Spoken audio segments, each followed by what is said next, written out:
Hello, dear listeners.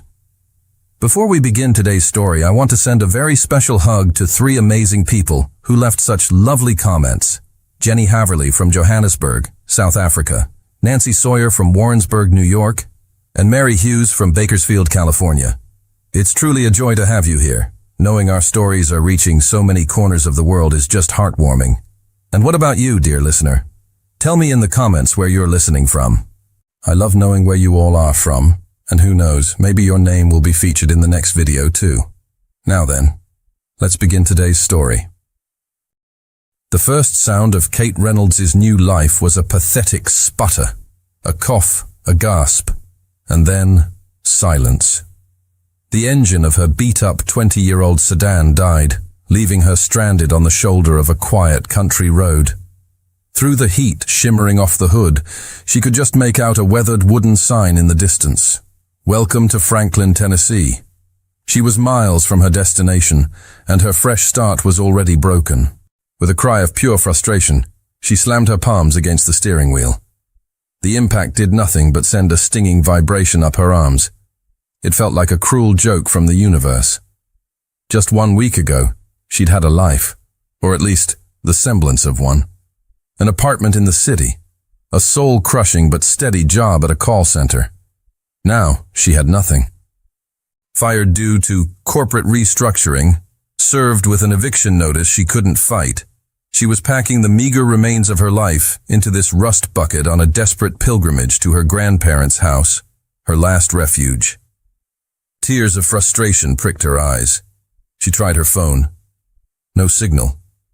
Of course. She was well and truly stuck, a castaway on an island of asphalt and failure. She was about to drop her head to the steering wheel and give in to the overwhelming despair when the crunch of gravel sounded behind her. An old, dusty pickup truck, the color of a faded blue sky, had pulled over. A man swung out of the driver's side. He wore worn-in jeans that hugged his frame, a plain gray t-shirt stained with grease, and a pair of sturdy work boots. A light stubble shadowed a strong jawline, and as he approached, he pushed a stray lock of dark hair from his forehead, revealing eyes the color of warm whiskey. "Looks like you're having a rougher welcome to Franklin than most," he said, his voice a low, calm rumble. He offered a small, kind smile that seemed to instantly soothe the frantic edges of her panic. "You could say that," she replied, her voice thick with unshed tears. "Let's have a look," he said, not waiting for permission. He moved with a quiet, easy confidence. He leaned under the hood, his hands moving with a practiced, knowledgeable grace. She watched the muscles in his forearms flex as he tinkered with the engine. He didn't treat her like an inconvenience or a damsel in distress. He just worked, a focused calm radiating from him.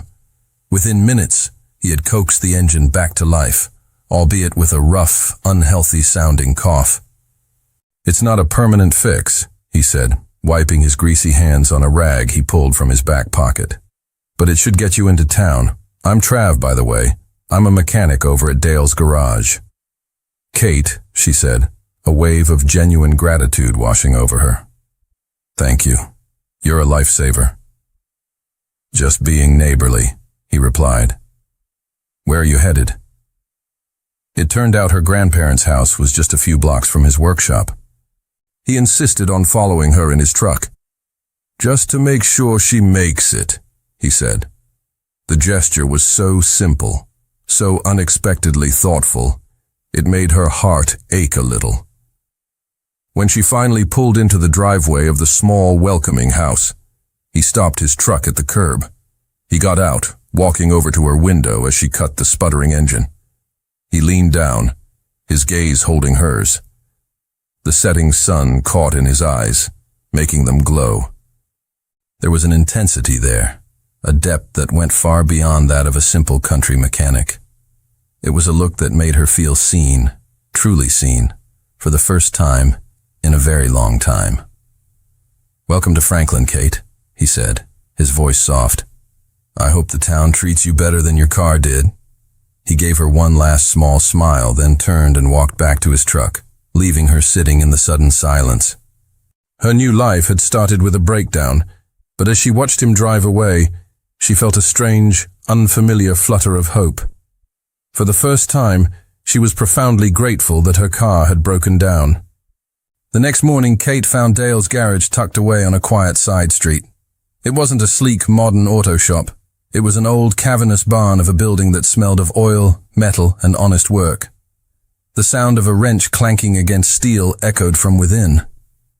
She found him underneath a classic 1967 Ford Mustang, the iconic body of the car raised on a lift. He was completely absorbed, his brow furrowed in concentration, his arms covered in a fresh layer of grease. The sight of him so focused, so passionate about the intricate mechanics of the machine, was unexpectedly and powerfully attractive. He wasn't just fixing a car. He was communing with it. "Morning," she said, her voice making him startle slightly. He slid out from under the car on a wheeled creeper and sat up, a grin spreading across his face when he saw her. "Hey there, broken-down stranger. Knew you'd find your way." While he worked on her car, they talked. The conversation was as easy and natural as if they'd known each other for years. She told him about her call center job, the endless parade of angry customers, and the soul-crushing feeling of being a faceless voice on the phone. She confessed her dream of being a writer, of creating worlds with words instead of just repeating a script. He listened, truly listened, asking thoughtful questions. In turn, he spoke of his own past, though in vague, carefully chosen terms. He talked about his passion for classic cars, for the simple, tangible satisfaction of taking something broken and making it whole again with his own two hands. "I got tired of the rat race," he said, tightening a bolt on her engine. "Decided to quit my family's business and do something real for a change." The phrase, family business, was delivered so casually, she pictured a small hardware store or a local construction company. He seemed so genuine, so grounded and completely removed from the world of corporate ambition she had just escaped. He was the most authentic person she had ever met. He charged her a ridiculously low symbolic price for the repair, waving off her protests with a simple, "Welcome to the neighborhood." Just as he was wiping his hands, a phone buzzed quietly from the pocket of his jeans. The ringtone was a discreet, low hum, not the loud chime she would have expected. He pulled it out, his brow furrowing as he glanced at the screen. He turned away from her, taking a few steps toward the back of the garage for privacy. The relaxed, easygoing posture of Trav, the mechanic, vanished, replaced instantly by a subtle, almost imperceptible straightening of his shoulders. A quiet authority settled over him. His voice was low, but in the cavernous quiet of the garage, she caught fragments of the conversation. The tone was what struck her. It was the voice of a man used to giving orders, a voice that expected to be obeyed.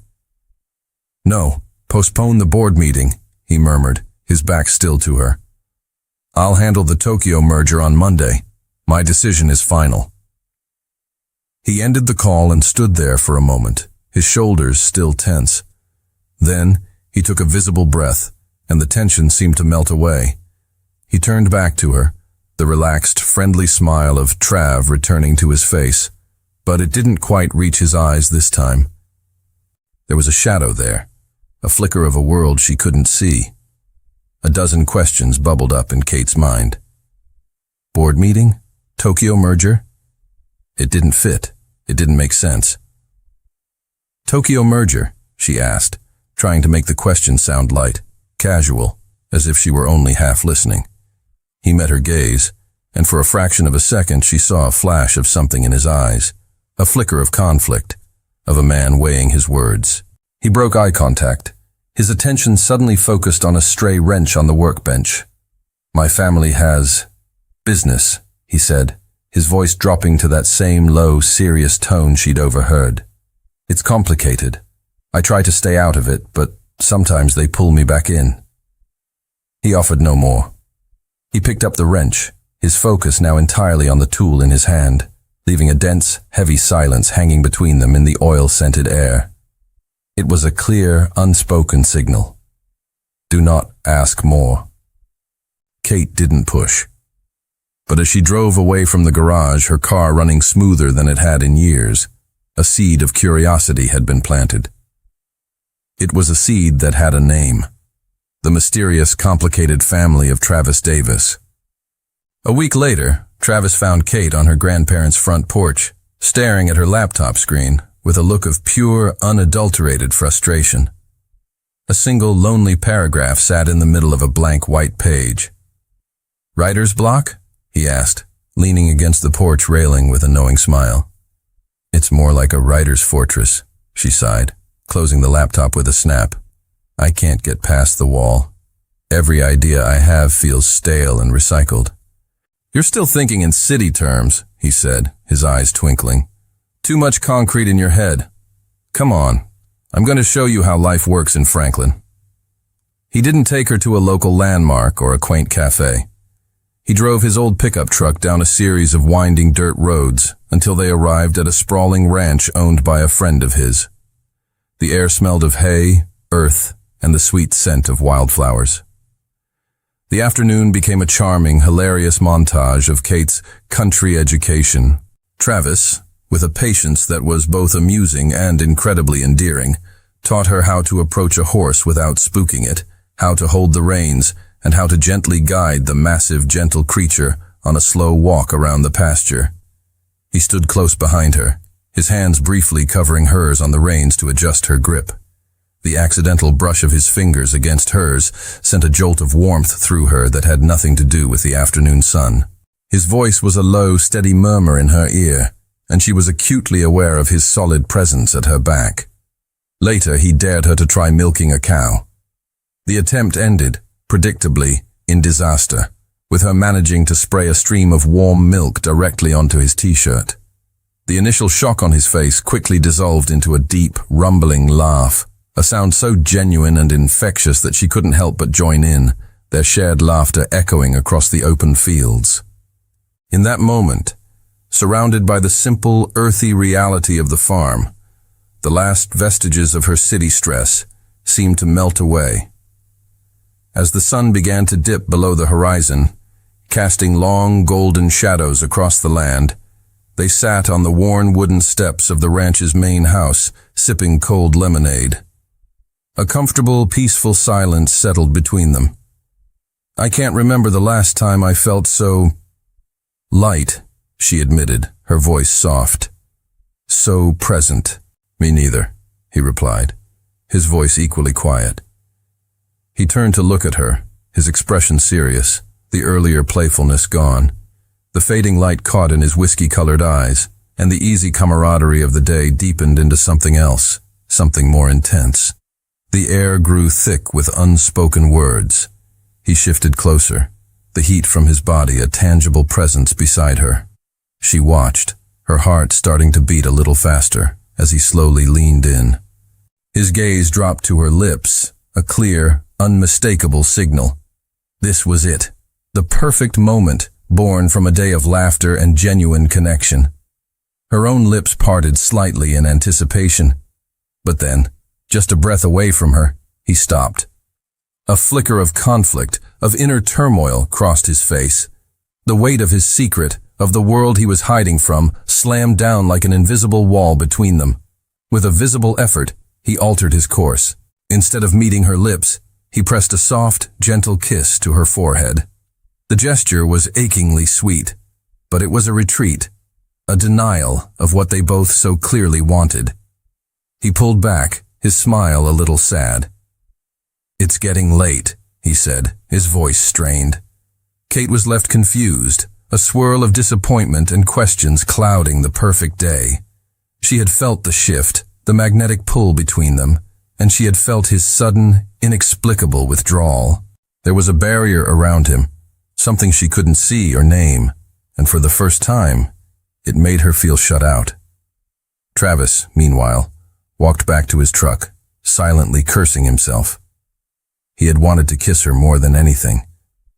But in that last second, the lie he was living had felt like a poison on his lips. How could he offer her a real kiss when he wasn't being real with her? The simple life he craved was becoming more complicated every day. The illness came on suddenly, a thief in the night. Kate woke in the dark, a deep, shuddering chill racking her body despite the warm Tennessee air. Her head throbbed with a dull, relentless ache, and every muscle felt like it was made of lead. The flu. It hit her with a brutal, unforgiving force, leaving her weak, feverish, and barely able to lift her head from the pillow. She tried to soldier through it, not wanting to worry her elderly grandparents. She stumbled to the kitchen for water, her body trembling, but the effort left her so dizzy she had to grip the counter to keep from collapsing. Defeated, she retreated to her bed, surrendering to the waves of fever and chills. 2 days passed. Travis had texted, but her replies were brief and delayed. An unfamiliar worry began to gnaw at him. It wasn't like her. On the third morning, unable to shake the feeling that something was wrong, he drove over to her grandparents' house under the pretense of returning a book he'd borrowed. Her grandmother met him at the door, her face etched with concern. "She's not been herself, Travis. Won't eat, barely gets out of bed. She's burning up." Without a second thought, he stepped inside. "Let me see her." He found her buried under a pile of quilts, her face pale and slick with sweat, her breathing shallow. He gently placed the back of his hand against her forehead. She was radiating heat. The mechanic, the man of grease and steel, vanished. In his place was a man of quiet, focused competence. He spoke with her grandparents, his voice calm and reassuring, promising them he would take care of everything. He went to the local pharmacy and returned with medicine, electrolyte drinks, and ingredients for soup. He took over the sick room with an efficiency that was both surprising and deeply comforting. He spent the rest of the day by her side. He coaxed her to drink, made sure she took the medicine on schedule, and sat in a chair by her bed, a silent, steady guardian. When she grew restless, he picked up the book she'd been trying to read and began to read aloud, his low, rumbling voice a soothing balm on her frayed nerves. He wasn't just being kind, he was being devoted. That night, the fever peaked. Kate drifted in a disorienting, feverish haze, caught between waking and dreaming. In her delirium, old anxieties surfaced, whispering of failures and abandonment. "Not good enough," she mumbled, her voice a faint, broken whisper as she tossed her head on the pillow. "Everyone always leaves." Travis, who had been keeping vigil in the dimly lit room, heard her. He thought she was dreaming of her ex-boyfriend, of the life and the job she had lost. His heart clenched, with a fierce, protective ache. He leaned forward and gently took her hand, his own large, calloused hand enveloping hers. "You are more than enough, Kate," he whispered, his voice raw with an emotion he made no attempt to hide. He believed she was asleep, that he was speaking into the void of her fever dream, and so the truth came out, pure and unfiltered. "You're everything." He squeezed her hand gently, a silent, powerful promise. "And I'm not going anywhere." In the depths of her fever, floating in the hazy space between consciousness and dream, Kate heard him. The words weren't just sounds, they were anchors. They cut through the fog of her illness and settled deep in her soul, a profound comfort that was more potent than any medicine. They were a promise. But as she drifted back towards sleep, a single persistent question echoed in her mind. Who was this man? This gentle, grease-stained mechanic who cared for her with such fierce devotion and made promises like he had every right in the world to keep them. A few days later, the fever had broken, leaving Kate weak but clear-headed. She was sitting on the front porch swing, wrapped in a quilt, the new sketchbook Travis had given her resting unopened in her lap. She was trying to soak in the gentle afternoon sun when a sleek black sedan purred to a stop down the street. It was the kind of car that didn't belong in Franklin, a silent, expensive predator that screamed big city. A woman emerged from the driver's side. She was impeccably dressed in a tailored pantsuit, her posture radiating an aura of power and barely concealed stress. She stood on the sidewalk for a moment, her gaze fixed on the simple, rustic sign of Dale's Garage across the street. Her expression was a complex mixture of disapproval, sadness, and weary resignation. After a moment's hesitation, she squared her shoulders and walked purposefully into the workshop. Kate's curiosity was piqued. It wasn't simple nosiness. It was a genuine, protective concern for Trav. That woman was not a customer. She didn't fit. On a sudden impulse, Kate stood up. She went inside, poured a cup of coffee into a travel mug, and headed across the street. It was the perfect, friendly pretext. Just bringing a coffee to the guy who took care of me. As she neared the large, open bay door of the garage, she heard voices from within. They were raised, not in a shout, but with the sharp, strained edge of a serious argument. She stopped instinctively just outside the entrance, hidden from view, not wanting to interrupt what was clearly a private and deeply personal confrontation. The woman's voice, Helen's she would later learn, was firm, but frayed with exhaustion. "I can't do this anymore, Travis. The board is pressuring me for a stock sale your father would have despised. The Singapore team is threatening to strike if they don't get clear leadership. And I'm tired. I spend my nights staring at your father's portrait, asking what he would do, and the only answer I ever get is, 'Where is my son?'" Travis's voice, when he replied, was tense, tight, almost unrecognizable. "Mother, I asked for time, 6 months. That was the agreement." "Time for what?" Helen's voice cracked, the sound of a heart breaking. "To hide here, covered in grease, while the empire he gave his life to build starts to crumble? He missed your baseball games, your birthdays. He worked himself into an early grave to give you a legacy, Travis, not a cage you could just run away from. I'm not asking you to be him. I'm asking you to honor his sacrifice, take your place." There was a heavy, weighted silence. Then Travis spoke again, his voice lower now, laced with a pain that was raw and deep. "And what if his place isn't mine? I spend my days in here, Mom, and for the first time since he died, I feel like I'm building something real, something I can touch. I need this. I need to know that I'm more than just a surname on a shareholder report." Kate backed away slowly, the coffee mug forgotten in her hand, her heart hammering against her ribs. The words echoed in her mind, each one a piece of a puzzle she had never known existed. Board, shareholders, empire, legacy. This wasn't just a family with complicated business. This was a dynasty. The kind, simple man who had taught her how to ride a horse, who had read to her while she was sick, who seemed so perfectly at home in his modest, grease-stained world. It was all a disguise. A beautifully crafted, utterly convincing lie. He wasn't just a mechanic seeking peace. He was a king in hiding. And she, completely unaware, had fallen in love with the pauper's costume. That evening, the setting sun bled across the sky in bruised shades of orange and purple, mirroring the turmoil in Kate's heart. She sat on the porch swing, hugging her knees to her chest, the world she thought she knew now tilted on an unfamiliar axis. The gentle rhythm of the swing was the only movement in her stunned silence. She heard the slow, hesitant crunch of footsteps on the gravel path. It was Travis. He was no longer covered in grease.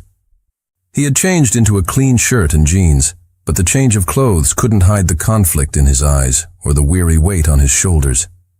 He stopped at the bottom of the porch steps, keeping a respectful distance. "I saw you today," he said, his voice low, direct. "Near the garage, so I guess you know." It wasn't a question. Kate didn't answer, her silence a heavy, expectant blanket. He took it as the invitation it was. He walked slowly up the steps and sat in the wicker chair beside hers, close but not touching. "My father," he began, his voice hoarse, the words seeming to cost him a great deal. "He was a force of nature, built everything from nothing. But the empire, it became the only thing he could see. He measured success in stock prices, in acquisitions, in market share. He loved me, I know he did, but he measured his love by the same ruler. 'You're going to be bigger than me, son,' he'd always say." Travis stared down at his hands, now clean and scrubbed, but they looked alien to him, uncomfortable without their familiar coating of grime. When he died of a heart attack at his desk, I didn't just feel grief. I felt panic. I looked at his life, and all I could see was my own future. A future of profound loneliness, surrounded by people smiling at my bank statement, not at me. I had to know if there was something else. If I was something else. He finally lifted his gaze to meet hers, his eyes raw and vulnerable. Coming to Franklin, working with my hands, it wasn't an escape, Kate. It was a search. I just wanted, for a little while, to be Trav. And then, I met you. And you were the first person in years who looked at me and didn't see a dollar sign. You just saw me. And that felt more real than anything in my entire life. He finished, his confession hanging in the humid evening air. He had prepared for her anger, for tears, for accusations.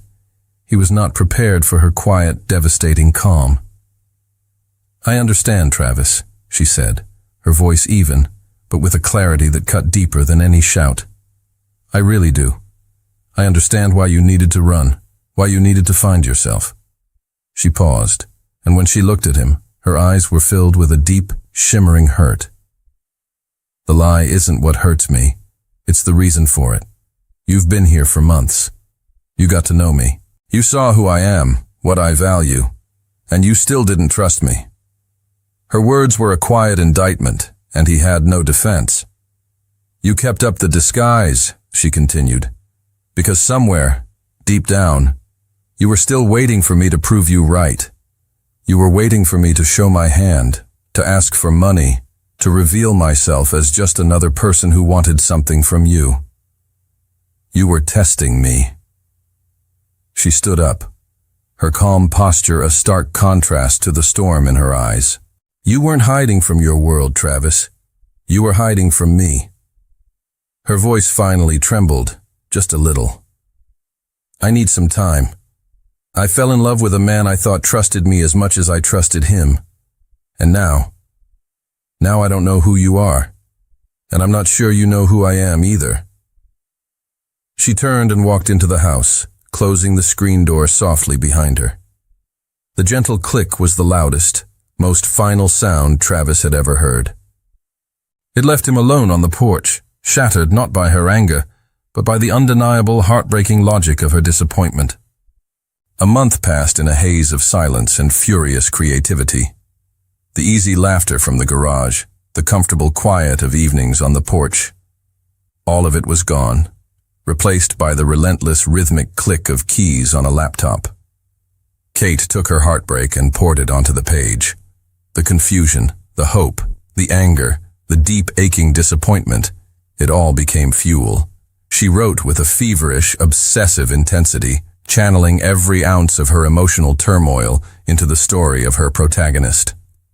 Finally, one gray afternoon, she typed the last word. The end. She leaned back in her chair, a profound emptiness settling over her. The story was finished, her manuscript complete.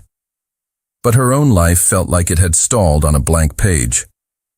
With a renewed, if fragile, sense of purpose, she began the daunting task of trying to get her book published. She sent out query letters to agents and small presses, her hopes bundled into digital envelopes. The responses, when they came at all, were a slow, soul-crushing trickle of automated rejections. Thank you for your submission, but it is not the right fit for our list at this time.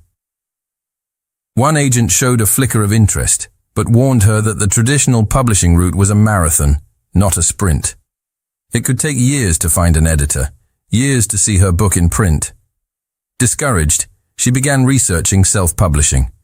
She quickly learned that to do it right, to have a professionally designed cover, proper editing, and a decent initial print run, would cost thousands of dollars. Money she absolutely did not have. Her dream, so tangible and complete on her laptop screen, felt locked behind a door for which she had no key. One afternoon, as she was scrolling through another list of rejections, an email with an unexpected subject line popped into her inbox. Publishing proposal for your manuscript. Her heart gave a skeptical flutter. She opened it. The email was from a small, prestigious design press in Nashville, renowned for their beautiful, artisanal bookbinding. The message was concise. They had read the synopsis and first chapter of her novel, which she had posted on a local writer's blog, and had been utterly captivated. Then came the part that made her breath catch. They informed her that an anonymous benefactor, a patron of the arts who wished to support emerging local talent, had made a substantial donation to their press. The donation was specifically earmarked to cover the full, end-to-end costs of designing, editing, printing, and distributing a first-run edition of 2,000 copies of her book. The donor's single, emphatic condition was that their name was to be kept in the strictest confidence. They were never, under any circumstances, to be revealed to her. A wave of hot, suffocating humiliation washed over Kate, eclipsing any flicker of joy. There was only one person in her orbit who could and would do this. Travis. He thought he could fix this. Fix her. The only way he knew how. By writing a check. By throwing his immense, invisible weight around. He hadn't understood a single word she'd said. Ignoring the explicit condition of anonymity, her hands shaking with a cold, quiet rage, she printed the email. She didn't want his guilt money. She didn't want his charity. She had wanted his trust. She grabbed her keys and marched out the door, the flimsy piece of paper clutched in her hand like a declaration of war. She was going to make it clear, once and for all, that her dream was not for sale. The bell above the door of the garage chimed, a sharp, lonely sound in the quiet afternoon. Travis was sanding a piece of reclaimed wood, the fine dust coating his arms. He looked up, and a hopeful light sparked in his eyes when he saw her, a light that was instantly extinguished by the thunderous expression on her face. She didn't raise her voice. She didn't have to. Her anger was a cold, controlled force. She walked to the workbench and slapped the printed email down between them.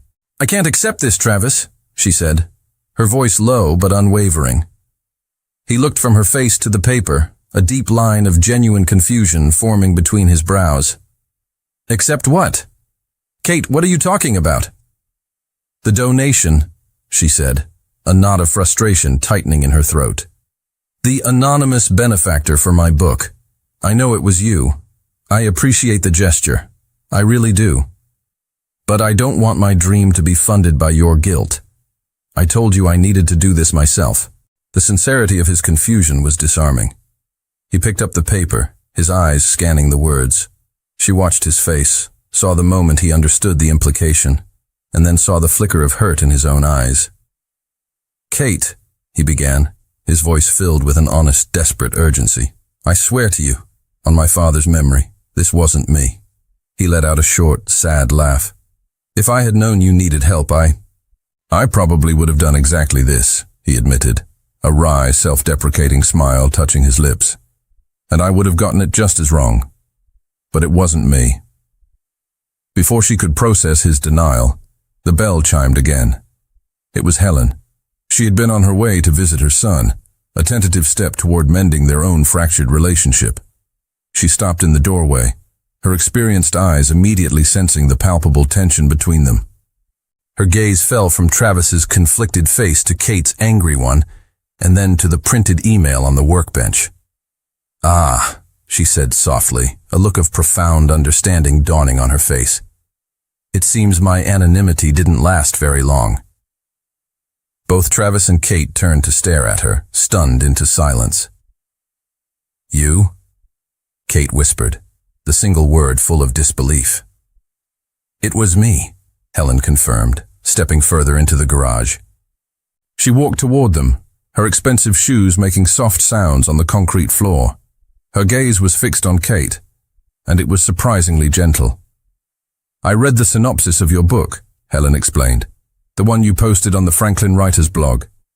The story of a young woman who leaves her old life behind to find something more authentic, something real." Her gaze shifted, moving from Kate to her own son, who was watching her, utterly astonished. Helen's eyes filled with a sudden shimmering film of tears. That story. It reminded me of my Travis, she said, her voice cracking with emotion. And even more, it reminded me of the man my husband always wished he had the courage to be. She looked back at Kate, her expression a mixture of gratitude and a deep, maternal sadness. I didn't invest in your book because you're the girl my son is in love with, she said. The statement so matter-of-fact, it made both of them flinch.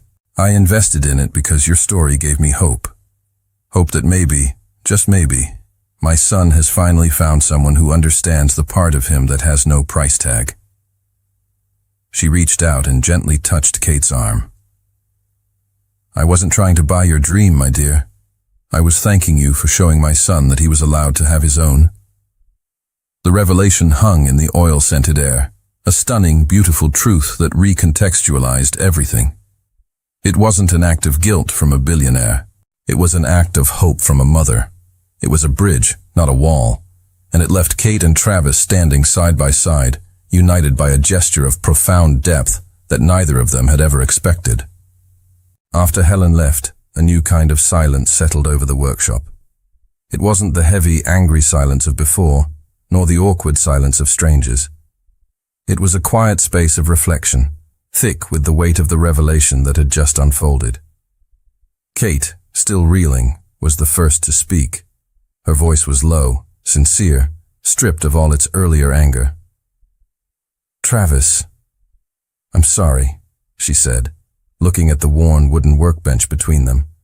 I accused you, unjustly. He shook his head immediately, closing the distance between them until he stood on the other side of the bench. No, Kate, you have nothing to be sorry for. You assumed the logical thing based on the man I showed you I was. This is my fault. He leaned his hands on the bench, his gaze fixed on hers, his vulnerability a raw, open wound. When you said I was testing you, you were right. I didn't see it then, but you were. I was so consumed by my own fear of being used again, so focused on the past, that I couldn't see the incredible, honest person standing right in front of me. His voice dropped, full of a self-awareness that was painful to witness. I wasn't doubting you, Kate. I was doubting that something this good could possibly be real. And that's my failing, not yours. His complete and total ownership of his mistake, his refusal to let her share the blame, disarmed her completely.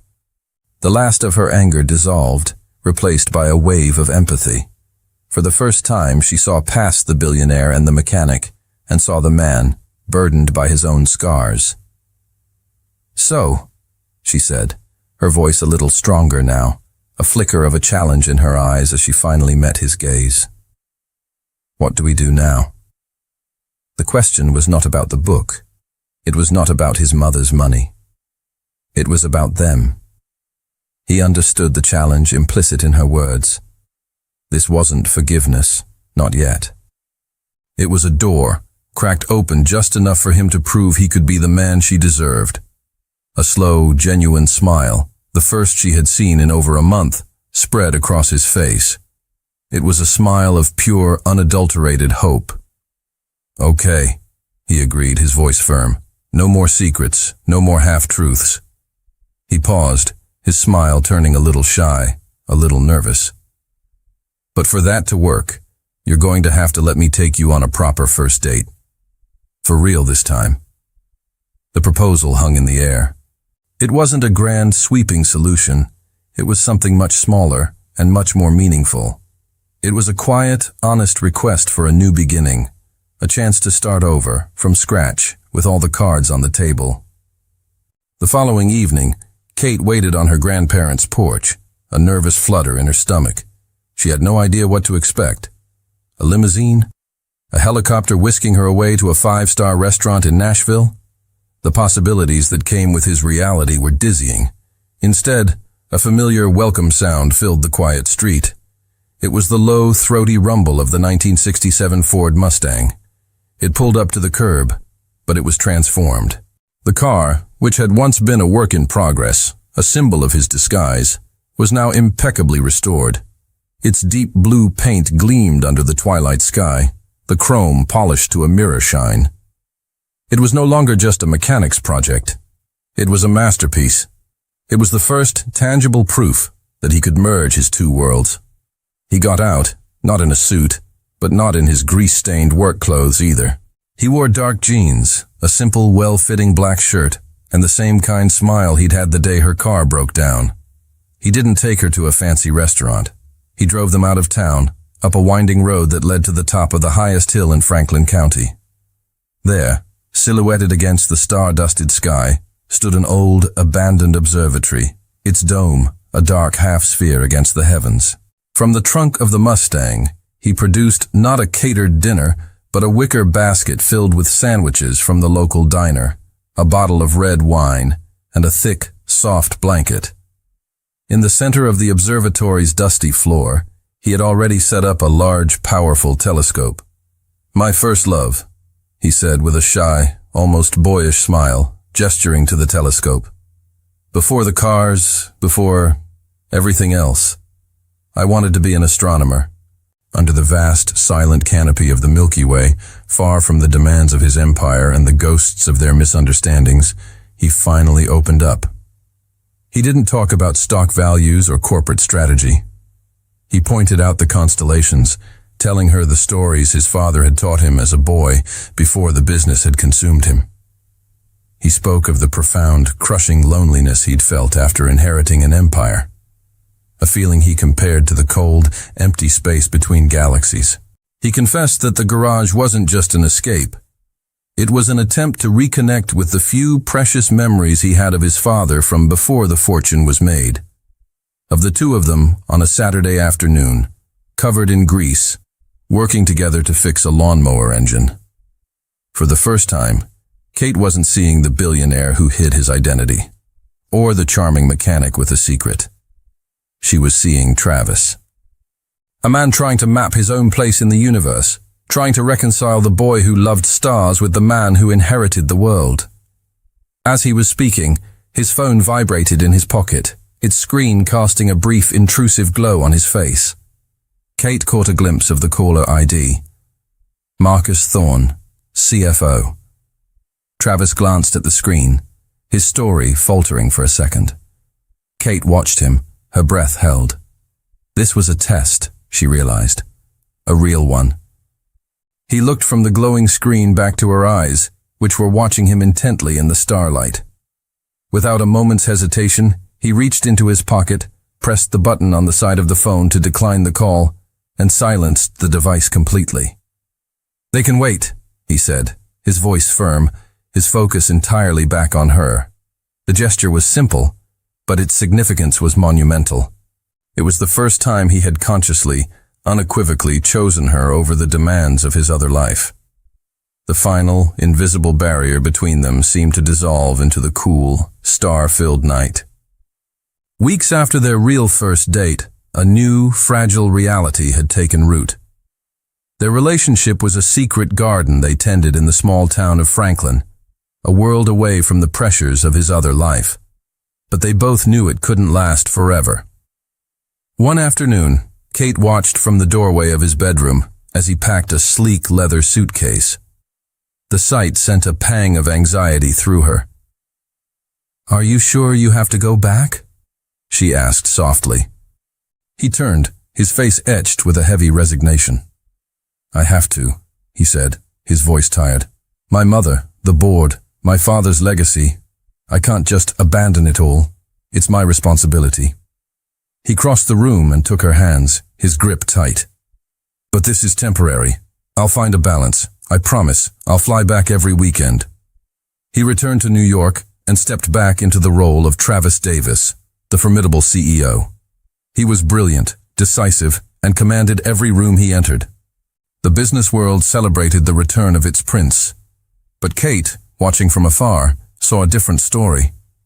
In the society pages and business journals online, she saw photos of him at galas and board meetings. He looked exhausted. The light she had seen in his eyes at the observatory was gone, replaced by a familiar, haunted look. The look of his father. The promised weekends began to falter. A board meeting emergency one week, an unexpected crisis in the Asian market the next. The calls became shorter, filled with the weary stress of his corporate life. Kate tried to be understanding. She truly did. But a cold dread was beginning to settle in her heart.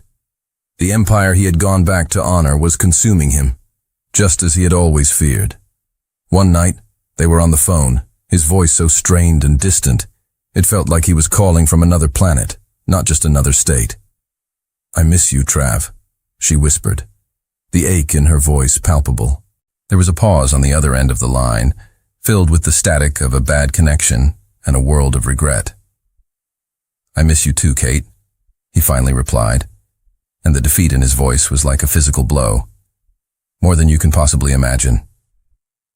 She hung up the phone with a painful, sinking certainty. She was losing him.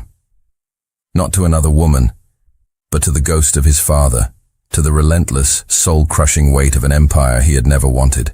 Late one Tuesday night, Helen Davis let herself into the silent, cavernous executive suite of the Davis Corporation. She found her son exactly where she knew she would, exactly where she had found his father for 35 years. He was hunched over his massive desk, the glow of a laptop screen casting long, tired shadows across his face. He was surrounded by stacks of reports, a lone glass of whiskey sweating beside his hand. He was the perfect image of the king in his lonely castle. "Travis," she whispered from the doorway. For a terrifying, heart-stopping second, the man who looked up was not her son, but her late husband. The same exhaustion, the same haunted look in his eyes. The momentary confusion shook her to her core. He blinked, surprised to see her. "Mother, what are you doing here?" She walked into the room and sat in the leather chair opposite his desk, her expression filled with a deep, profound sadness. "I asked you to come back," she began, her voice quiet but firm. "I asked you to honor your father's legacy, and I was wrong." Travis stared at her, utterly shocked. "What?" "I spent my entire marriage competing with this office," she said, gesturing to the room around them. "I loved your father, but I lost him to this company long before his heart gave out. I would sit at home waiting, while he was here, chasing one more deal, one more zero on the balance sheet." Her eyes filled with tears, tears she had held back for years. "I see you now, and I see the same shadow falling over you. I see you becoming him. And I cannot bear to watch another man I love sacrifice his happiness on this altar of ambition." She reached across the desk and took his hand, her grip surprisingly strong. "Your father built all of this because he was terrified of the poverty he grew up in. He wanted to give us security. But in the end, his greatest fear was that he had only succeeded in building a gilded cage. He told me once, near the end, that his biggest regret was not the deals he lost, but the baseball games he missed."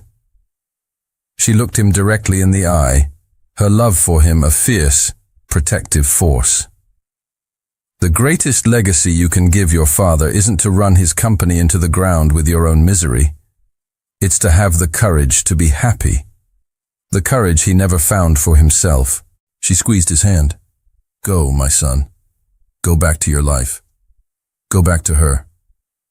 The permission, the blessing from the one person he felt he owed this sacrifice to, was the key that unlocked his cage. He looked at the empire spread out before him, the reports, the global markets, the endless responsibility. Then he looked at the small framed photo he kept on the corner of his desk. It was a picture he had taken of Kate on the ranch, laughing, her face tilted up to the sun. For the first time, the choice was not a conflict.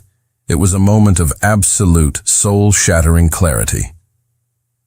He stood up, walked around the desk, and kissed his mother on the forehead. Then, he grabbed his coat, and without a single look back at the empire he was leaving behind, he walked out of the office. The night of her book launch, the small, independent bookstore in downtown Franklin was buzzing with an energy it hadn't seen in years. The entire town, it seemed, had come out to support her. Her grandparents stood in the front row. their faces beaming with a pride so pure it made Kate's heart ache. She stood at a small podium, the finished book, her book, in her hands. It was beautiful, the cover a simple, elegant design, her name printed in clean, confident letters. She was radiant. She spoke about her journey, about second chances, and about the courage it takes to start over. She thanked her family, her new community, and her publisher, never mentioning the anonymous donor, honoring the spirit of the gift. But as she spoke, a quiet melancholy tugged at the edges of her joy. She had emailed Travis about the launch weeks ago. He had replied with a genuinely happy and supportive message, but explained that he had a critical, unavoidable business trip to Tokyo that same week. She understood. She really did. But his absence was a palpable void in the crowded room. As she finished her speech and the applause washed over her, she scanned the crowd one last time, a hopeful habit she couldn't seem to break, searching for a familiar face she knew wouldn't be there. But then she saw him. He was standing at the very back of the bookstore, leaning against a tall shelf of classic literature, partially obscured by the crowd. He wasn't in a suit. He was in his simple jeans and a dark shirt, looking tired, travel-worn, but undeniably there. His eyes were fixed on her, and he was smiling, a real, genuine, unguarded smile that reached all the way to his soul. The world around Kate seemed to slow down, the noise of the crowd fading to a distant hum. Their eyes locked across the room, and in that single silent moment, 1,000 conversations passed between them. Later, as the line for autographs began to dwindle, he made his way toward her. He waited patiently until the last person had gone, then approached the table. "I thought you were on your way to Tokyo," she whispered, her heart hammering against her ribs as if she'd just run a marathon. "I was," he replied, his voice low and soft, for her ears only. He stopped just in front of the table, close enough for her to see the exhaustion and the profound relief in his eyes. "I was at the airport, but I realized I was getting on the wrong plane. The only place I needed to be today was here."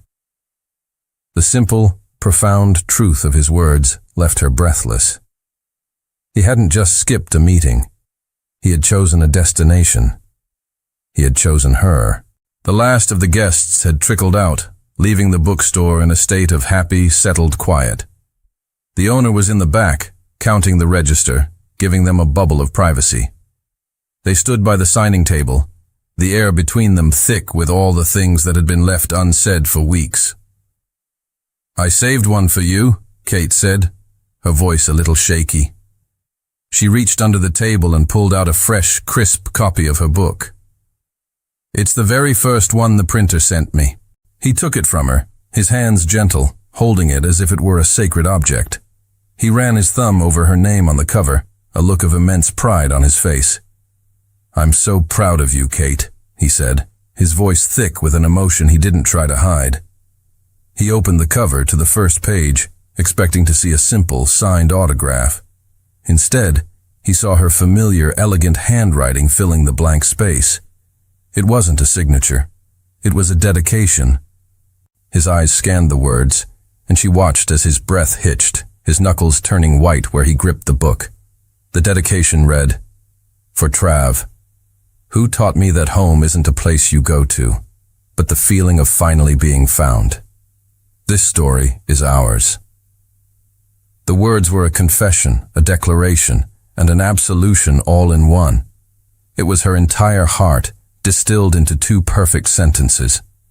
It was everything she had been forbidden from saying, now immortalized in print. "Kate," he whispered, his voice breaking. He looked up from the page, his eyes shimmering with unshed tears. The tough CEO, the stoic mechanic, both had vanished, leaving only a man completely undone by her love. "I have something for you too," he said, his voice hoarse.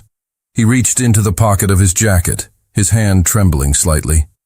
"I've been carrying this with me since the day I went back to New York.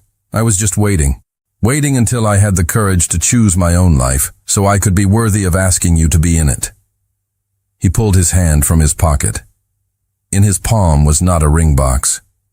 It was a small, simple, hexagonal steel nut, a piece of hardware from a car engine. It was clean, but she could see the faint, worn marks on its edges.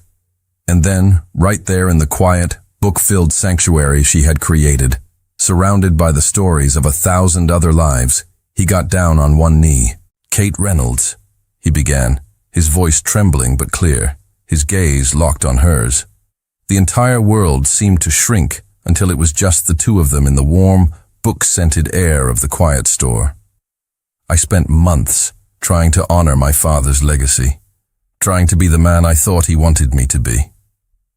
He shook his head, a sad, wise smile on his lips. But it took my mother and your story to make me realize the legacy he truly wanted for me was the one he never got for himself, the chance to be happy. He looked around the bookstore at the tangible result of her dreams. "I don't want to be the CEO who visits you on weekends. I want to be the man who wakes up beside you, who brings you coffee while you write, who gets his hands dirty in the garage in the afternoon, and who gets to read your stories at night. I don't want to balance two worlds anymore, Kate. I want our world to be the only one that matters." He opened his hand, revealing the simple steel nut he held. "My father gave me this when I was 16, after we fixed my first car together. He said, 'Most people will give you shiny things, son, but real value is in the things that hold life together. Don't ever forget that.'" Then, from the same pocket, he pulled out a small velvet box. He opened it. Inside was a stunning, elegant diamond ring. "The diamond is a promise for our future," he said, his eyes shining with tears. "A future of first-class flights and quiet country nights. A future where we build things together."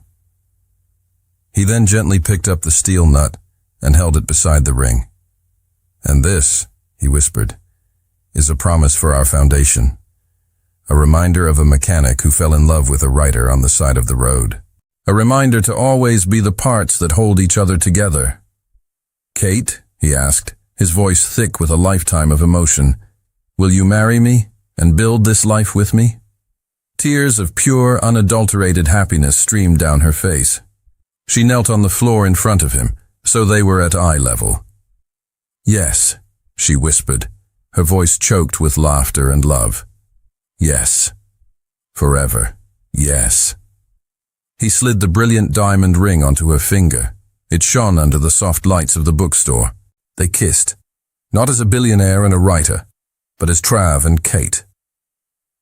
The kiss was a perfect fusion of their two worlds, the strength of steel and the brilliance of a diamond, the smell of old books and the promise of a new engine, the quiet country road